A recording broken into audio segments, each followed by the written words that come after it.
Cullen live in 1 minute.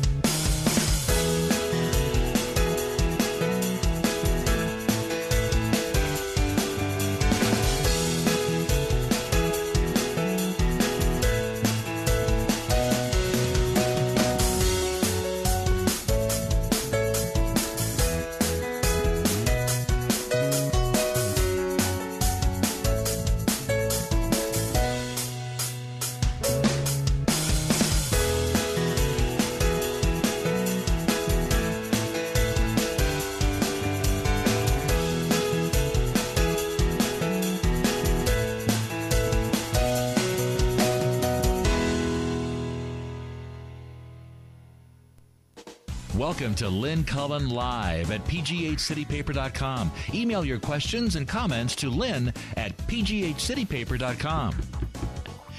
Hey, hi, how you doing? It's Friday. Are you happy it's Friday? You know, Do you get into that? Well, of not course really, you do. Why because then not? there's just the weekend. and then there's some more crap on the other side of it. I never get people who are just like, oh, what's the weekend one? It's just, Well, for most people, the weekend just turns into a time when you have to take care of all the things you can't get to because Monday to Friday you're working, yeah. right? And, I mean, look, I got a 3-year-old at home. There are times when I'm actually happy to get on the bus. I understand. Finally, I can relax at the office by talking to angry readers and sales reps. So does that give you a great deal of appreciation for stay-at-home mothers? Oh, yeah. Yes. Especially for the ones who might have your temperament. What's that supposed to mean? Who don't want to be with a 3-year-old for every You know day what? The for issue 8 in my house is the Because 3-year-old. I The 3-year-old didn't does not want to be with me. Oh, That's okay. Well, whatever. I But got mean, this morning. I like crawled into his little bed with him for a minute because he's like, here's a blankie, Daddy. And so then I crawled in. After 2 minutes, he looked at me and he goes, I want to be alone. Ah, Greta Garbo. Yeah. Aw. Well, he's very certain of what he wants. Yes. That's nice. Well, yeah, except it changes every 2 minutes. But he's certain at any given second. Yeah. Oh, man. Well, Anyway. all I know is I was not an adult and still am not an adult who necessarily enjoys playing with 2, 3, 4, 5, and 6-year-olds. I even as a child, I didn't enjoy playing with other children. Somehow I don't find that hard to believe, actually. Really? I was never understood dolls. I thought, what is the purpose? We're supposed to sit around here and dress and undress them, and then, I never got it. Yeah. I had a few, but... Yeah. Really well, he nice. just wants to play with cars all the time. Well, He's sure, got these little cars. And the thing is, you can only... I mean, I get when you're 3, like, this is boundlessly fascinating, but, See, that's what happens. After half an hour, I know, the I can't novelty do it starts to either. wear I off. just and there are some adults And you're always doing who it can wrong. do That's the other thing. No, what are you doing? I thought I was... because he controls that reality. Yeah, that's right? what he wants, right? Right, of course. Yeah. But still, I'll take the more fully formed. Yeah. Yeah. Yeah, give me a 13-year-old with a lot of self-esteem problems. Oh God. Well, at least I can relate to that, No, so. I'm talking more like a 30-year-old. Oh, well, I see. Yeah, I see. Yeah. Be back in touch in 30 years. Love ya. I'll send you my change of address, Right. and Are we avoiding you? You had said, "Oh my God, the news, the world. God help us." So I wanted to talk about the one sort of wonderful story in the Post-Gazette today. Oh, there was one. There was. What was it? I mean, it's something that comes out of something horrible. Okay. But that is so that reminds you that a human being can be a wondrous thing. Okay. Okay, as opposed to so much of what constitutes news. It's the story of the bicyclist, Yes. who was attacked Right. and almost killed, slashed to death on the south side. His assailant was sentenced yesterday. Right. And this guy who he almost killed is so compassionate, is so, I mean, truly, genuinely.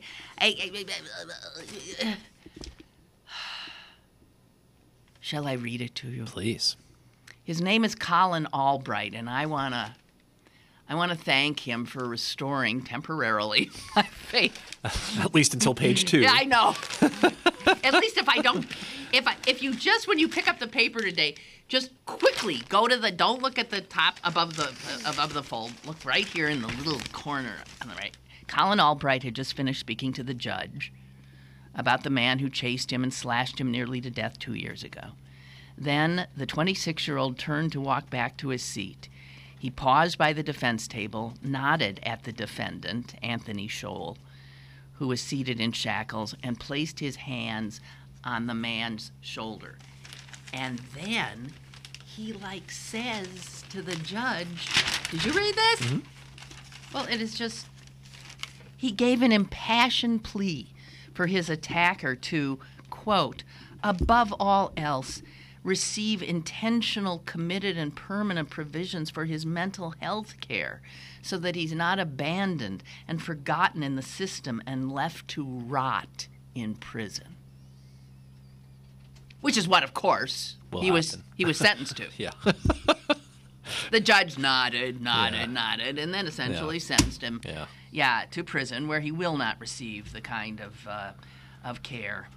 And then it was odd because he also said it was so difficult during the trial not to be able to talk to the defendant or his family, which I guess is because, I don't know, they're told not to. Yeah, I think.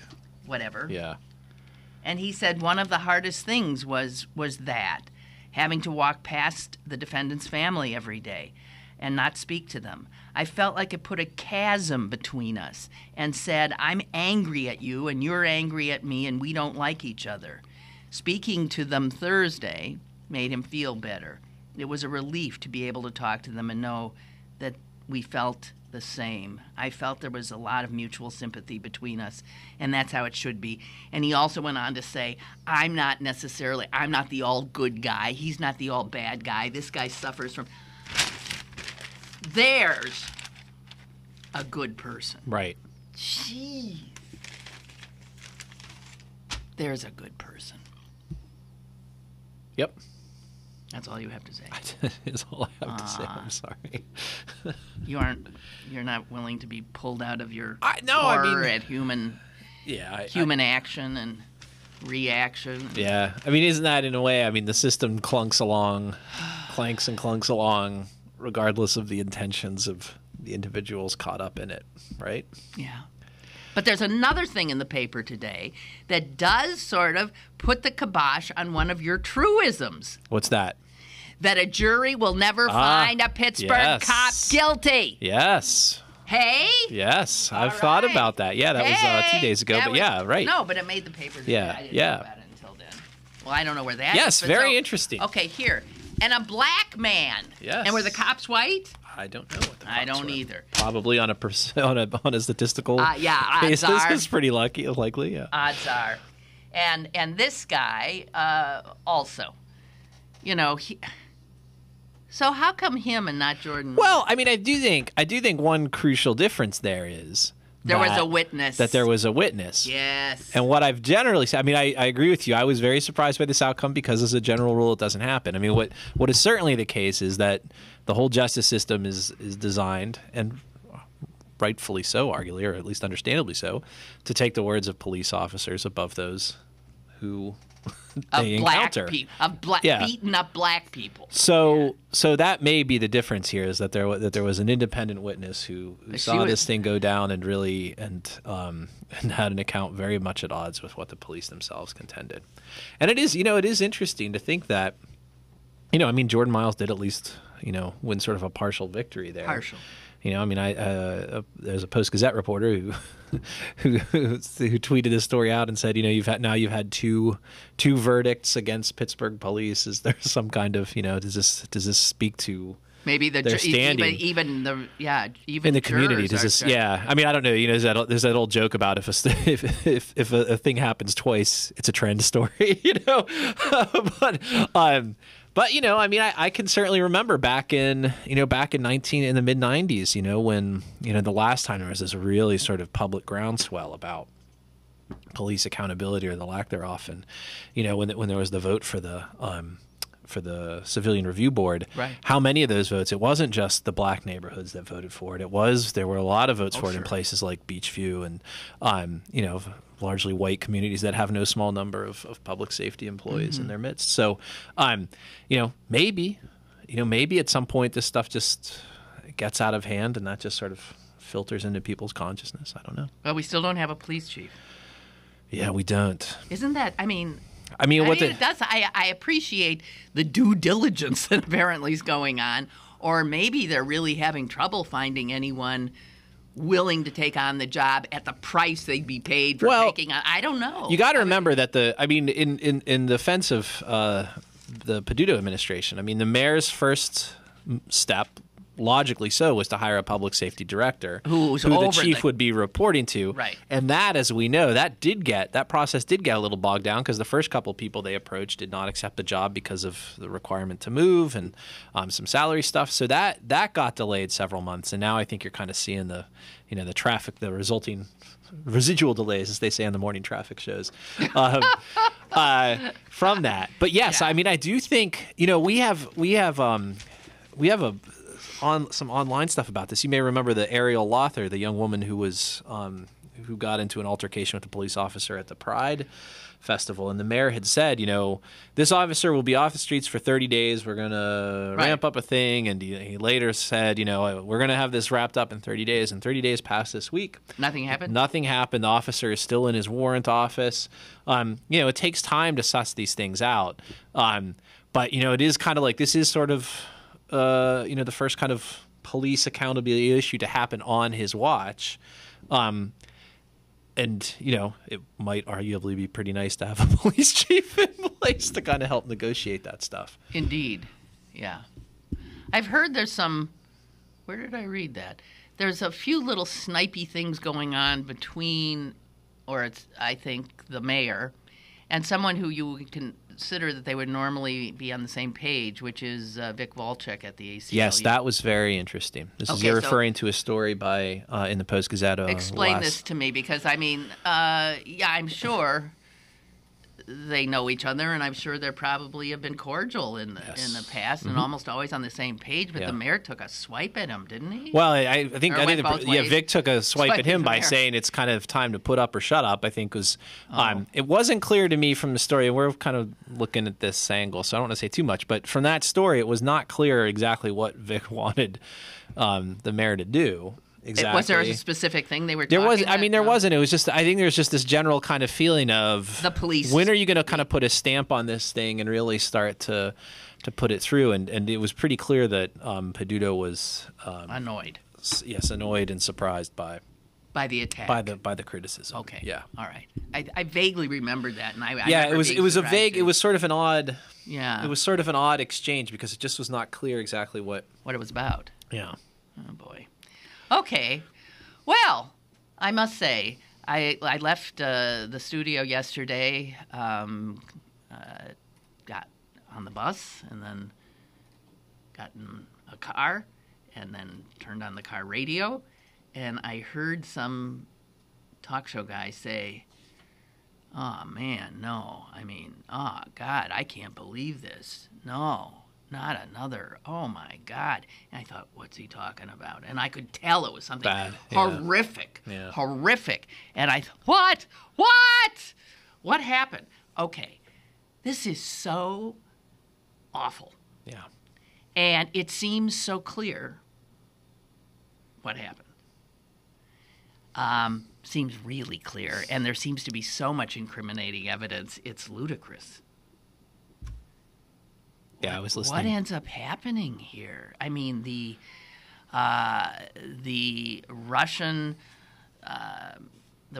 have been arming these folks, and clearly in cahoots in so many ways. I'm sure the Russians are ready to kill the idiots who did this. Yeah, maybe. I would think. Why would they? No. This just puts them in an impossible situation, right? My sympathy for Vladimir Putin's situation is somewhat constrained this morning. Well, it's totally constrained always. He is just the worst. Yeah. And this is just one of those things. So you allow fairly sophisticated weaponry into the hands of fairly unsophisticated, separatist yahoos, from what I can tell. And I was listening this morning to these intercepted phone calls. Yes. Purported. I don't know that has it been independently verified? They were turned over by the Ukraine. Well, I think they verified the voice of one guy. The one officer. I authentic. suspect they are too. And I mean, you could just sort of one thing the clarity of the calls was sort of, I mean, you could, it wasn't like kind of thing or whatever. And you can kind of hear these guys who were out in the, out in the field kind of looking at it and just, they did not sound happy. They did not sound good. Yeah. They sounded freaked. Yeah. They sounded fairly freaked. And then you get this asshole officer who's just like, screw them. Don't they know this is a war zone? Yeah. Going on? Yeah. So that's why we're going to shoot somebody flying at 30,000 feet. But the officer, was the officer Ukrainian or Russian? The separatists don't have officers. Yeah. Yeah. I think he was talking to some guy in Russia. Yeah. So, I mean, this is blowback for Russia, and the tragedy is a couple of hundred. I mean, there were infants on that flight. Oh, there were. I mean, and you just read these accounts or whatever, and it's just absolutely the only good thing. I mean, you look for something. Oh please. The only good thing is it is doubtful that anyone knew what hit him. Yeah. And it was bang. Yeah. Like that. Yeah. I mean, at least that. And I saw this, and I haven't seen it since, that they say, this article said, close to 100 of the people that were on that plane were heading to Melbourne, Australia. Have you heard this? For a major AIDS conference. Yeah. And they're saying that there were some real, well-known medical researchers, activists that boarded the plane in the Netherlands, and I don't know. I don't know. Yeah. And I'm not convinced. I mean, I don't know what, already the Prime Minister of Australia is, because many of the people on that aircraft were Australian. I think it was people from Denmark, Australia. I think Dutch were the most. Yeah. And Malaysians were obviously. And, he's calling for, serious consequences. I don't know, however, what you do. I don't know. I mean, the United States, of course, has had, one shot down what's an going to Iranian happen now? airliner. We're all going to start arming Ukraine, right? So that they can, that's what's going to happen, because that's the only thing we know how to do, right? Yeah. We're going to arm Ukraine and maybe give them help. Then the Russians will be doing more with the others, and this is just a classic, battle with surrogates. Yep. You ever get a feeling like deja vu with the Russians Very now? much so. Very much so.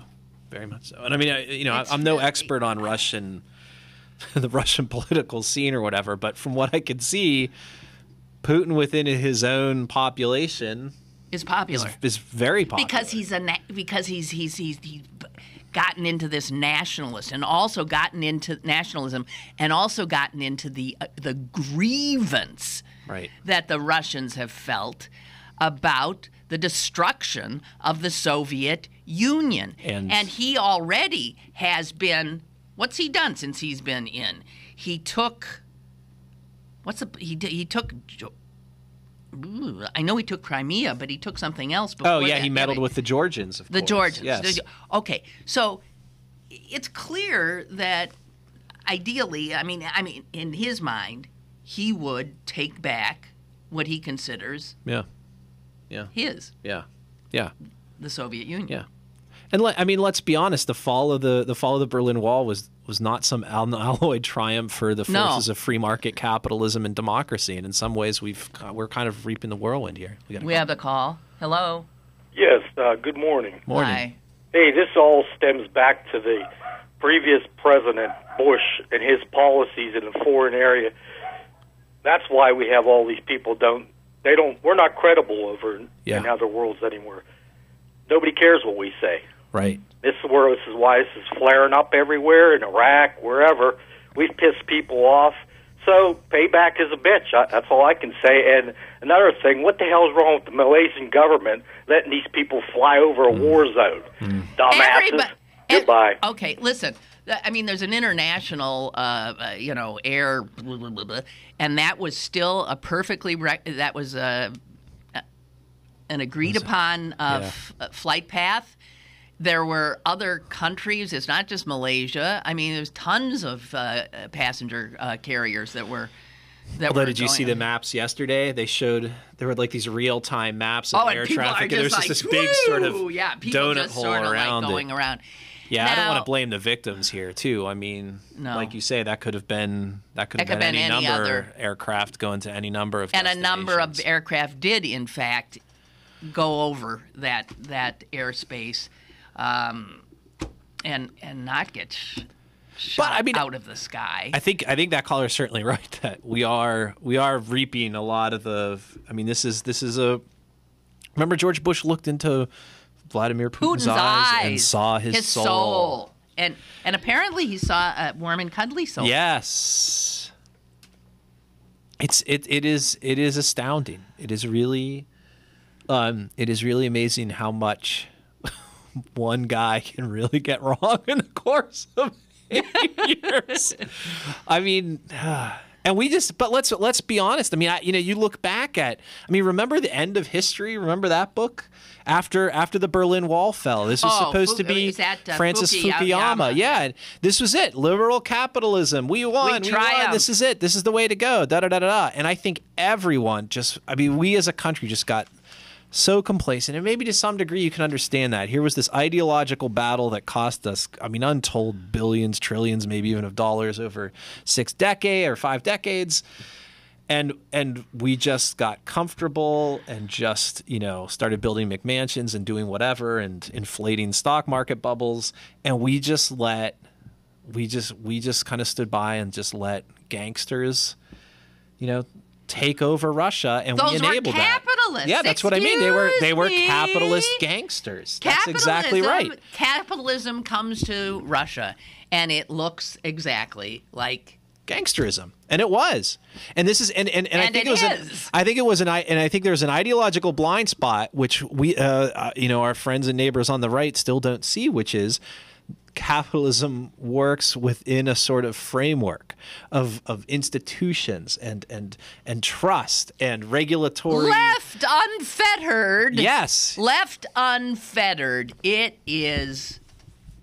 And so what do we have? Criminality, immorality, you name it, it's a horror show. Yeah. And I don't know, going back, am I just committing the very act of hubris of saying we could have done something to turn Russia around? But I certainly do think that we just turned our back on the world to a large extent for a lot of years, and we got complacent, and we allowed we've allowed our own economy to be taken over by gangsters. That's correct.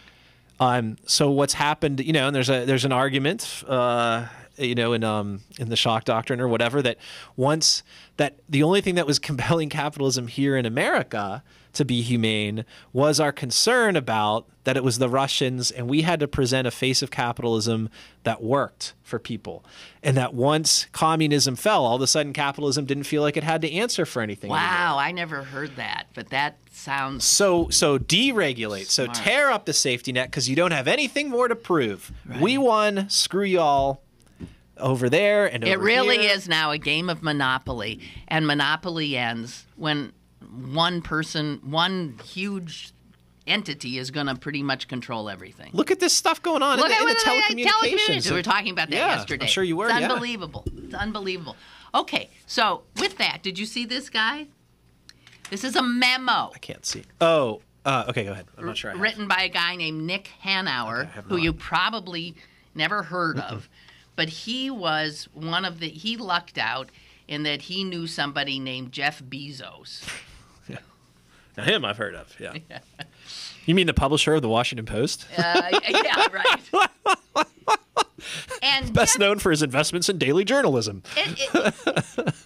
And Bezos, this guy helped Bezos underwrite what was a tiny startup bookseller operation. Right. He thought it seemed like a good idea. Well, as he says now, the memo is from him to my fellow zillionaires. And this guy is so rich, it's a joke. But can I read some Please of this do. Yeah, to you? I have not heard this, so I'm fascinated to hear where this is going. This is a memo to my fellow zillionaires. Like you, I have been rewarded obscenely for my success, with a life that the other 99.99% of Americans can't even imagine. Multiple homes, my own plane, etc., etc. You know what I'm talking about. In 1992, I was selling pillows to retail stores, and the internet was a clunky novelty to which one hooked up with a loud squawk. Right. But I saw pretty quickly that many of my customers were doomed. I knew that as soon as that internet became fast and trustworthy, people were going to shop online. Goodbye Filene's, goodbye Borders, and on and on. And then he talks about bumping into Bezos and deciding, I'll put some money in that. And he says, now I own a very, very large yacht. But let's speak frankly to each other, he says to his fellow zillionaires. I'm not the smartest guy you ever met, or the hardest working. Right now he's been fair for most honest, though. Yeah, right. In fact, I was a mediocre student.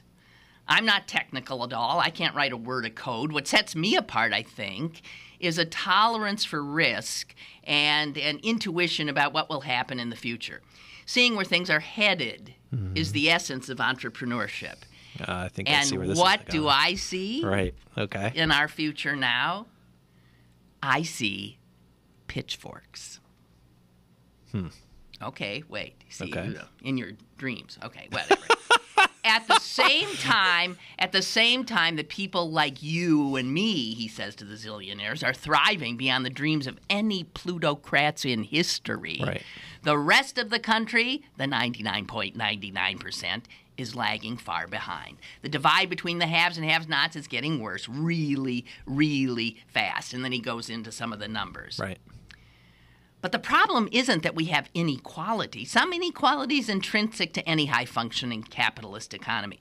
The problem is that inequality is at historically high levels and getting worse every day. Our country is rapidly becoming less a capitalist society and more a feudal society. And unless our policies change dramatically, the middle class will disappear and we will be back to late 18th century France before the revolution. And so I have a message for my fellow filthy rich, for all of us who live in our gated bubble worlds. Wake up. This ain't gonna last. No society can sustain this kind of rising inequality. You show me a highly unequal society, and I will show you a police state or an uprising. There are no counterexamples. None. It's not if, it's when. Many of us think we're special because this is America. And we think we're immune to the same forces that started the Arab Spring or the French Revolution or the Russian Revolution, for that matter. I know that you guys dismiss this kind of argument. I've had many of you tell me to my face that I'm completely bonkers. And I know there are many of you who are convinced that because you saw a poor kid somewhere with an iPhone, Right. that inequality is a fiction. Here's what I say to you. You're living in a dream. Revolutions like bankruptcies come gradually and then suddenly. Right. One day, somebody sets himself on fire. Then thousands of people are in the streets, and before you know it, the country's burning. And then there's no time for us to get to the airport and jump on our Gulfstreams and fly to New Zealand. That's the way it always happens. If inequality keeps rising as it has been, eventually it will happen. We will not be able to predict when, and it will be terrible for everyone, but especially for us. No, I don't think that's true. I agree. And then he says, the most ironic thing about rising inequality is how completely unnecessary and self-defeating it is. And then he talks about, exactly, I mean, you idiots, you friggin' fools. Okay, so I you don't think, what is it with America? I mean, I don't know that it's Americans? I think it's human nature that America's society has configured itself to believe to enable the worst aspects of, right?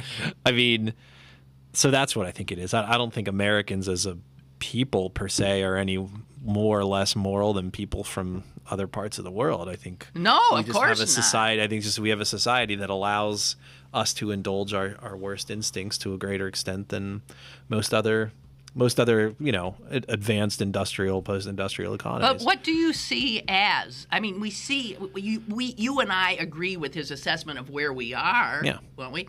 And where we're heading. You do not believe that the inevitability is chaos? I believe the inevitability. I mean, I believe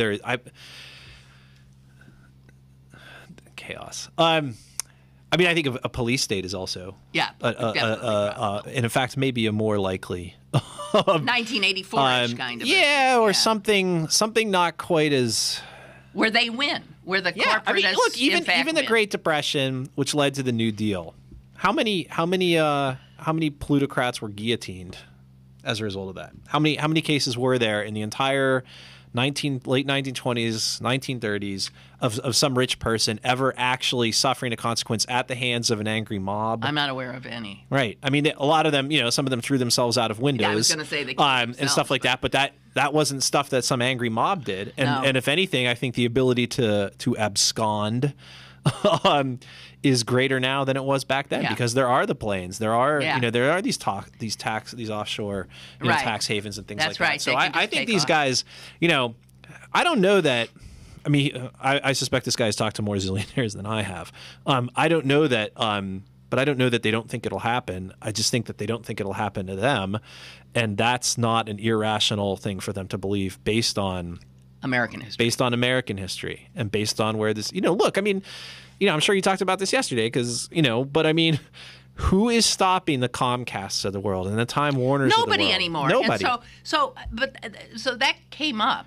This is a Democratic administration. So this is a Democratic administration. There are regulatory agencies. There used to be these. The government would step in and say, no, you can't do that. That creates a monopoly. Does that ever happen anymore?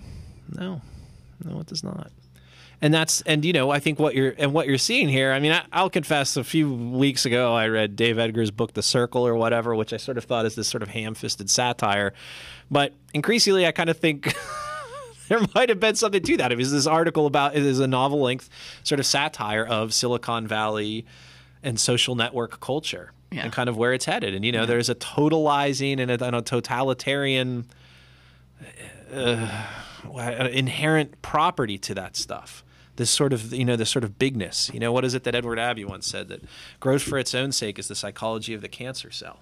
Right? That is correct. These things get bigger and bigger, and they all get bigger. And what they do is they say they're getting bigger defensively because everybody else is getting bigger and bigger. And there's some truth to that. It's like when Mylan, that Doug, there was stuff about this in the Times and in the Post-Gazette. Mylan, the generic drug manufacturer, says we're engaged in this overseas acquisition that will basically make us no longer a company that has to pay taxes at the federal, at the federal rate. And what Heather Bresch, the CEO, says is, we're among the last companies to do this.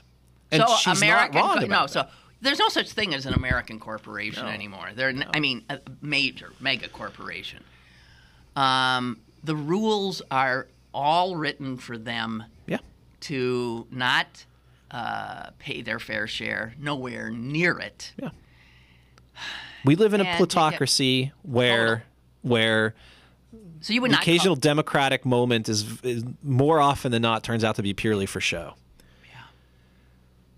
Well, so what would you say to my cynical 22-year-old son who does say that he has never voted? And I'm stunned because I took him into the voting booth every time I went. I let him pull a lever or push.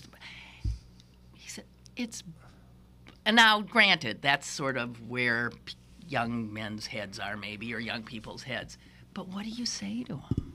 Yeah, after I just basically denounced American democracy as a shadow play. Yes, exactly because see, he would agree with what you just said, and I agreed with what you just said. But I faithfully vote, and I still believe that if everybody, that there is power if the masses would. Mm-hmm. I don't want to use the word masses. That sounds like communists. Let's use it. No.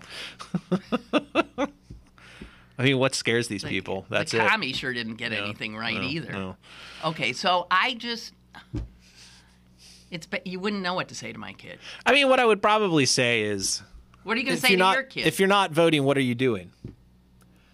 Like, if there's, I think there's actually a moral case that can be made for not voting in some cases, but there's a contingent responsibility on you to be doing something. If you're going to say, I'm not voting because I think it's all a farce and I care about that, then what are you doing? Yeah. I don't necessarily feel, I'm not one of those people, because there are elections where I have not voted just because of whatever. I just, where I lived, it was just, I knew who everybody was going to win and, what difference it make or whatever. So I can't get, self-righteous about it. But I do think if you're going to be somebody who says, I'm not voting because this democracy is sick, then you as a citizen have an obligation to do something about the sickness. Yeah. And if you're not voting, you should be doing something else. And that's what I think. There are all kinds of ways in which we can be active. Well, I think one of the things you could do, I mean, even if you don't feel like you want to, you can help the people who are being totally screwed. Yes. Yeah, absolutely. Right. Yeah. That would be something where I would say, okay, if you're doing that, you don't have to go vote. Right, there you go. You can opt out. You can opt out with a certain amount of community service. Yes, that's right. It's just like prison. Exactly. Hey, we got to take a break. Yeah. Ooh, yep. Okay. We'll be right back. Email your questions and comments to Lynn at pghcitypaper.com or call Lynn at 412-316-3381. Lynn Cullen Live will return in a moment. Hey, Billy, want to go to the state fair? Yeah! Well, you can't. Huh? Well, you see, Billy, when you throw away money on wasted electricity, you throw away everything you could have done with it.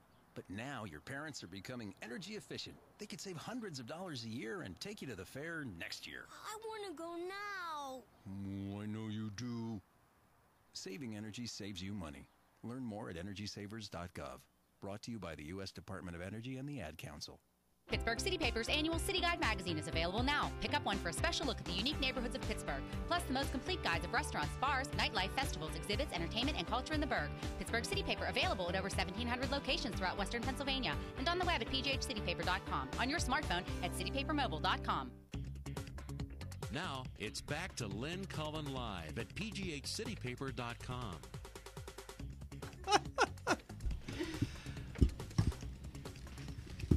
Oh, I'm sorry. We're back. We are, yeah. Oh, gosh. Oh, all right. So on the later side, let's talk about Gaza. Oh, please. You know what? I can't. Do you know, the state of Israel was created the same year I was born. Is that right? Yes. And so I always feel like, Israel and me, I always know how old it is. Right. I do. I have never lived in a world in which that country wasn't there. Right. And it never occurred to me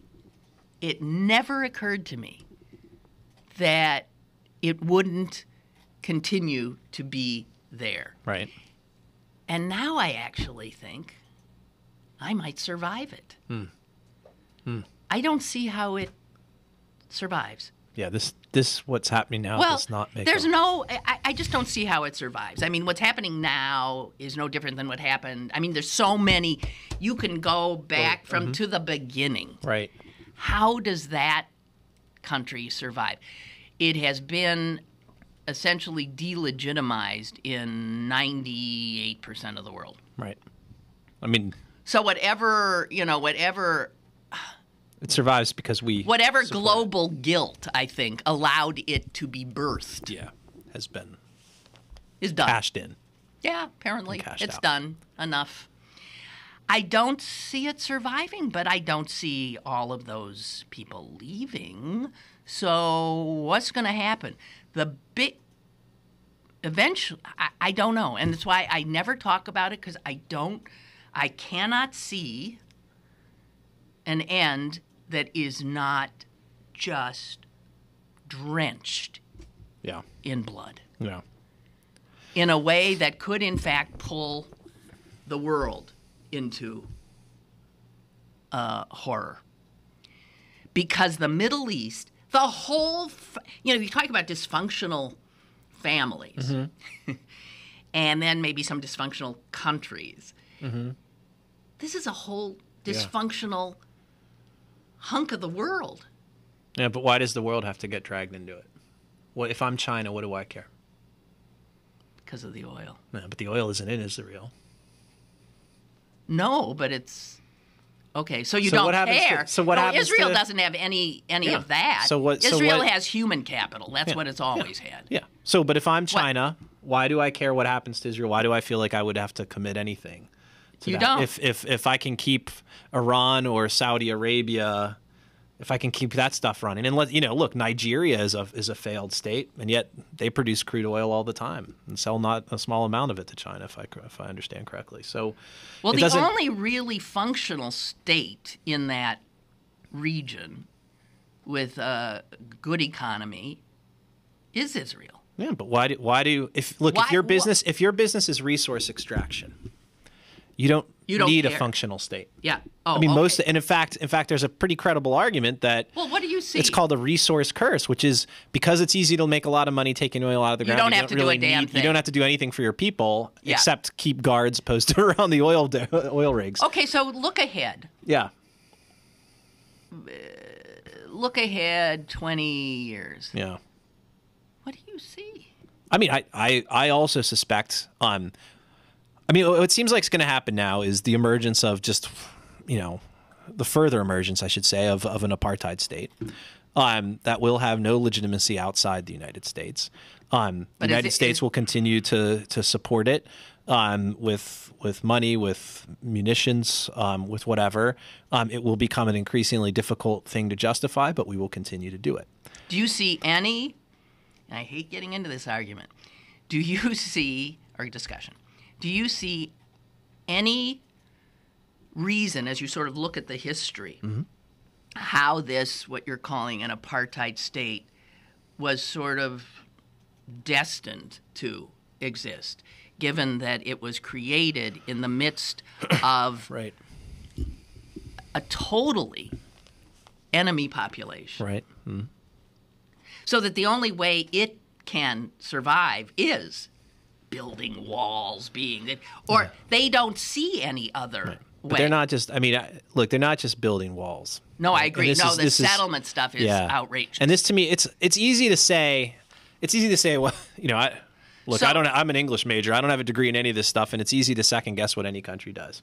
I would say, I remember back when there were those elections and Hamas won the election in Gaza, and then they had, the PLO as it was, and then became the Palestinian Authority in the West Bank. And the idea was, well, we're going to sort of do a good cop, bad cop thing here. We're going to sanction the hell out of and punish the Gazans for electing the people that we didn't like, and we're going to reward the West Bank people for electing people who maybe were willing closer to us, at least willing to engage. And I have seen only half of that. I've seen only half of that strategy play out. I'm very good at punishing Hamas and the Gazans. Everybody's good at punishing. Yeah. We are not so good at finding a way to engage. We're not so good at finding a way to engage these other folks who aren't perfect, but you got to start somewhere. Here's and it a just problem. seems like Here's the problem. I know. I don't know. It's This is why when I look at it, I say, I don't know what to tell you. Yeah. Israel, the Israelis are not a monolithic people. Sure, yeah, right, they share a religion. right. But as you know, most Israelis are secular. Secular. Yeah. They're not particularly observant of anything. Then there's those extraordinarily, to my mind, crazy people. Yeah. We got a few of them here too. Got plenty of them. And they're like, unlike the secular Israelis, they create huge families. Yes. Yep. And so they have grown and grown and grown. their political clout grown and grown. Because the parliamentary system, no Israeli government can exist without including them in it. I agree. Yeah. I mean, everywhere I just don't see it. Do you know who, by the way, is just loving the Israelis? Taking out the tunnels in Gaza and taking out all their rock. You know, who's just sitting there and just laughing, loving it. Egypt. Yeah. And what's so funny is so often Israel and its military just delight some of their enemies by their actions. Because the Arabs are all wanting to kill each other. Right? As we know. I mean, as we see. Right. So remove these troublesome Jews, okay? Let's take them out. Guess what? It solves nothing. Yeah. It solves nothing. Yeah. I don't know where. Yeah. I've often said that maybe if there's some cosmic circularity to things, I'm not good at this. Wait. That this was always considered the cradle of civilization, right? Yeah. You don't Iraq. think? Mesopotamia, the whole, Okay. The three religions coming out of there, the three great That's religions. the whole problem. Yeah, right, exactly. All of this arises. I mean, all you have to do is go to Israel and be blown away by the history. Yeah. It's one of those places, sort of like Florence or Rome, where you cannot take a step without thinking, jeez! What happened here, I wonder? Yeah. What amazing thing. Yeah. What people trod these very... So, I think maybe the cradle of civilization could end up being the graveyard for it, too. Yeah. Yeah, and I think wouldn't that be sort of like cosmically... And it's not like the Israelis, and I can't blame them. They ain't gonna suicide. Yeah. So how is this gonna... I mean, you know, this is why I do not talk about it. I'm sorry. No, I don't. Okay. I don't. And my nephew's over there right now. Oh. He went, poor soul. He went on, he's a student at Oberlin, and he went on, it was, a summer doing an archaeological dig in Israel. Yeah. And he's spending most of it in a bomb shelter. Yeah. I mean, I don't... I remember when I was a kid, my father once saying, there will never be peace in the Middle East. And in fact, he's been right so far. Right. And in fact, in a lot of ways, the underlying dynamic is worse now. Oh, I think it is too. Than it was back then. Because we weren't so much aware of the Sunni Shia craziness. Do you agree? Do you think the craziness was worse, or were we just blind to it because we were Americans? Well, maybe we 8,000 were. miles away. But there are people, I mean, Iran... I think most Americans would be hard-pressed to, list who essentially who is allied with whom at any given time in that world. Yeah, I think that's true for sure. Yeah. I mean, for one thing, it changes a lot, and we're stupid. So you put those and we pay no attention whatsoever. Yeah. But we're for Israel. I mean, that's the thing. All I can say is it is hard to see. It is hard to see how when you have... I mean, what was the number? This exchange of rocket attacks even before the ground invasion began. You had one Israeli die, and then you had 200 Palestinians die. And it is... You can see just... That in itself is... There's only one... That leads in one of two ways. It's either a graveyard for the Palestinians or... Here's a difference, though, and why I don't understand why when everyone's so... the reason the death toll is so disproportionate, right? Yeah. And this is well known. And in fact, who was it? The UN group who sort of goes into Gaza and tries to, and is generally very pro-Palestinian. You know what they just found yesterday? Did you see this? I did not. In a school. Yeah. They found something like 20 rockets being stored. Yeah. This is an egregious violation. Okay. Sure. So Hamas does. You hear this all the time from Israel. It's the truth. They shoot their rockets from schools, from residential areas, from yada, yada, yada. The Israelis try very hard. They do. They even text message people. Yeah, and what do they... Well, listen, would Hamas has put not. No. thousands of their missiles into Israel. Yeah. And they know damn well that they don't have a clue where those things are falling. Yeah, that's true. Right? So the disproportionate body count is either because of the Gazans' incompetence. Hello? I'll let you finish. And their total, disregard for civilians in Israel. I think the Israelis, if they try to defend themselves, they're damned if they do, damned if they don't. The kids, that gruesome horror. The 3 kids who were killed, and then the revenge killing of the Palestinian kid. The 3 Israelis who did that have been caught, and they will be destroyed. Right. Okay. You don't ever see the homes of the Palestinians accused of killing that kid were destroyed. The homes of the Palestinians, yes, were destroyed. Yeah. Yeah. So what have the Palestinians done? What Palestinians do is, okay, I don't want to get into this argument. I'll just say this. But you know what? I'll just say this. Okay. Never. No, I won't. Let me just say this. The situation is... I got something I want you to read. A massive imbalance in the ability of these two populations to wage any kind of war. What would one expect Hamas to do? To build rocket bases and barracks so that the Israelis would kill them? To govern. Fair enough. They were elected to fucking govern. That's fair enough. But let's also remember there's now 50 years of grievance going on here. Yeah, so we got to ask more. All right. Okay, you do. But everybody seems to think the Israelis are supposed to somehow be more moral, like they're not human. I'm not expecting the Israelis to be more moral. What I am saying is war is war, and the people who fight, and this is true all across the history of human conflict.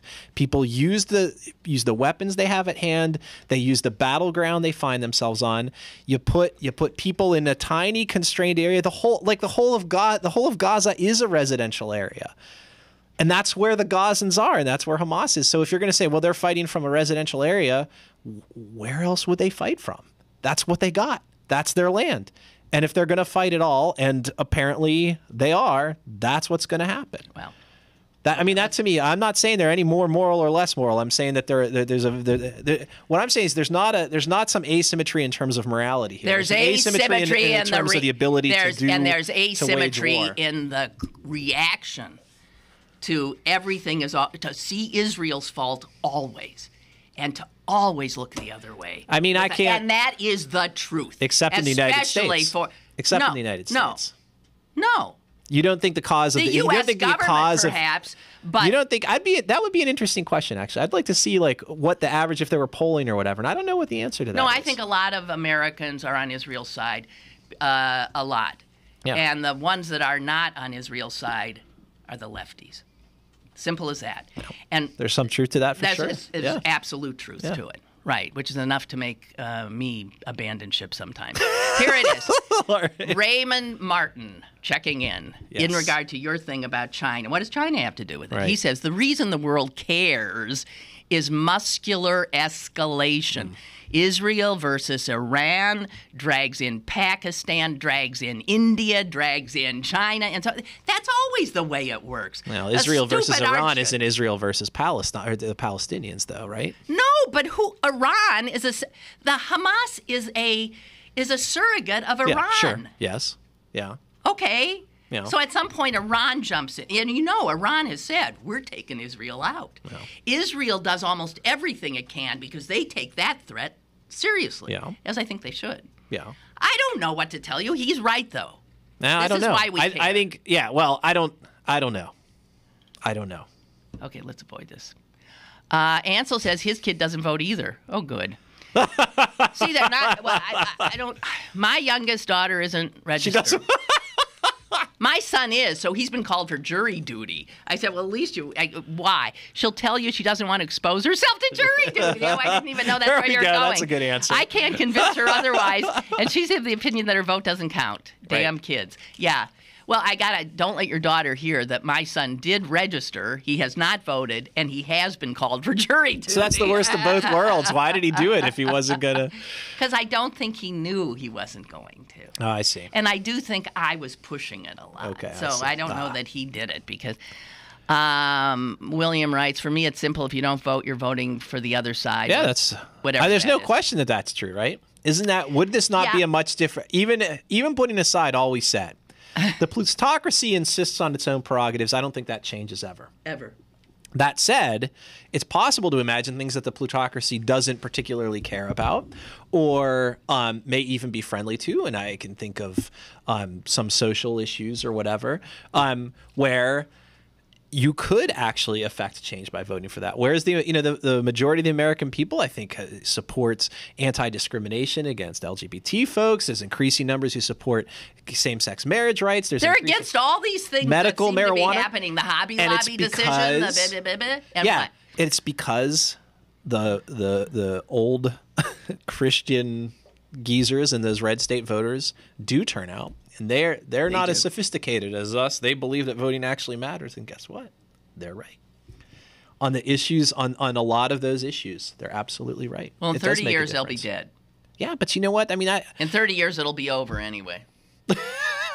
But I hate arguments like that because that just says all we have to do is sort of kick back and relax and just let demography do the work that democracy is supposed to accomplish. Now, Google will run the U.S. at that point. PJ writes, I agree. A revolution here. Yeah. I agree it could happen, and with our inability to come to a consensus on anything, we will not be able to put Humpty Dumpty together again. Yeah. Imagine all the gun-toting tribes that would arise. We would be like Somalia on steroids. The sovereign citizen movement would be in its glory. Yes. And winner take all would be the norm. Or let's face it, liberals like us would be the first with our backs against the wall. Yeah, you'd be gone. Or more like survival of the fittest. Tell Sam it's about potential. The only way to change it is to do something. Yeah. I think that's really right. And I've always thought that if there would be a revolution here, it will, of course, be the crazy right wing. Oh, yeah. It may already have started. I agree. The Bundy Ranch and some of those folks. Those are the people. They're already they're all those guys are all still walking the streets as free men. Has a single arrest? I think the kid got in some trouble for tax something or other. But have any of those guys who were like no, or those guys who were threatening the BLM guys down in the national park in Utah? Well, so you do come back to you. I was saying yesterday because I think this brilliant idea you had. Yeah, get strapped. We still never do it. Well, how about if we? Here's what I said. How about if we all just join the NRA and work for change from within? Well, literally, if millions of Americans, if you got something going, how can't that go viral? How can't we get that going? What's wrong with us? Because then it means hanging around with people who are members of the NRA. Incidentally, fascinating piece in Rolling Stone recently about the group that's further to the right than the NRA, Gun Owners of America. Who are? Oh no! This is true. This is true. Like when the NRA does anything that smacks of even being close to reasonable, they go after the NRA, and they're the ones who aren't they the ones also who are headquartered where the children's massacre was? Yes, in the actual town of in Connecticut. Yeah, I think that's right. I'm forgetting the name of the town for some reason, just because I don't want to think about it. Newtown. Yeah. They are headquartered there. Yeah. Do we have anything we can... Oh! Did anybody watch this debut? We're trying to go out on a happy note now? Is that this day, at least, we're talking about the end of civilization. And this is a funnier way to get to the subject. A new TV show debuted last night, and I forgot to, watch it. It was on VH1. It is called Dating Naked. So you get people nude and... It's a dating show where... just introduced strangers looking for love are naked from the get-go. That seems like every nightmare I had in high school. That's and great. Is there going to be a reality TV show where everyone goes to school in their pajamas? Like, is my unconscious now and become fodder for evening television? Listen to this. And this comes, you think, it shows how out of it we are. This comes 9 days after the new FYI channel, which is an A&E offshoot, introduced Married at First Sight, in which strangers paired by supposed experts get married before they have even met each other. And this is a show. Right. This is, well. Okay, so they go. You know, the conservatives tried to warn us, Lynn, that if we let gay people get married, it would demean straight marriage. And I think it's May I just say pretty this? clear. Yeah. This tawdry display has been going on for a few years. Yeah. Because you had Naked and Afraid. Did you ever see that one? No, oh my God. That's about nude castaways. There's even there's one called Buying Naked, which is real estate. You think I'm making this up? No, I don't. It's ridiculous. And there's one called Naked Vegas. Have you seen that one? Okay. And Fox is apparently developing its own naked dating show. Naturally it is, of course. Showtime. It's going to be about Rupert Murdoch looking for his next ex-wife. He's going to sit down naked with a string of attractive Asian volleyball players. His shriveled form, sitting across the Doesn't table. he look exactly like Mr. Why am I Smith? Oh no, yeah, Mr. Burns, yeah. Mr. Burns. Okay, so and Showtime just commissioned a video, which was titled "Undress Me," and this was a way of this was going to help them. Advertise the new season of Masters of Sex, and in Undress Me, they made strangers strip one another. You think I'm kidding? I saw that. You saw that? You saw that Just one? saw that. Was it good? Oh, must have been awful. It's like the one with the people who had to kiss each other. Really, it's just really horrible. Okay, so here's what somebody realized. I guess the People like looking at other people naked. no. So here's the TV critic for the New York Times says, "Man, this is going to cost the jobs. Think of this." Of countless costume designers. I mean, there you stop go, and think, right. because if everything is now going to be naked, there'll be Right. naked news, there'll be They've naked already gotten rid everything. of the script writers Right, with reality this is going TV. to cost the jobs of countless costume designers, seamstresses, ironers, dry cleaners.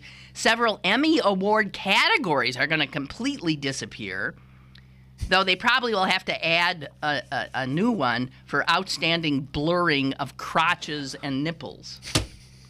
Which is another absurdity. You have these shows now in this country, and we still pixelate nipples as if there's Still pixelated nipples. That would be a great thing to have on your business card. Okay, I'm a nipple pixelizer. I know. So I think on that we should cease and desist. I want to leave you with the thought of pixelated nipples as opposed to world carnage. Right. We'll be back next week fully clothed. You betcha we would. We love you too much not to be. We disagree on Israel, but we... We will be fully clothed. Okay? Have a good weekend, all. Bye.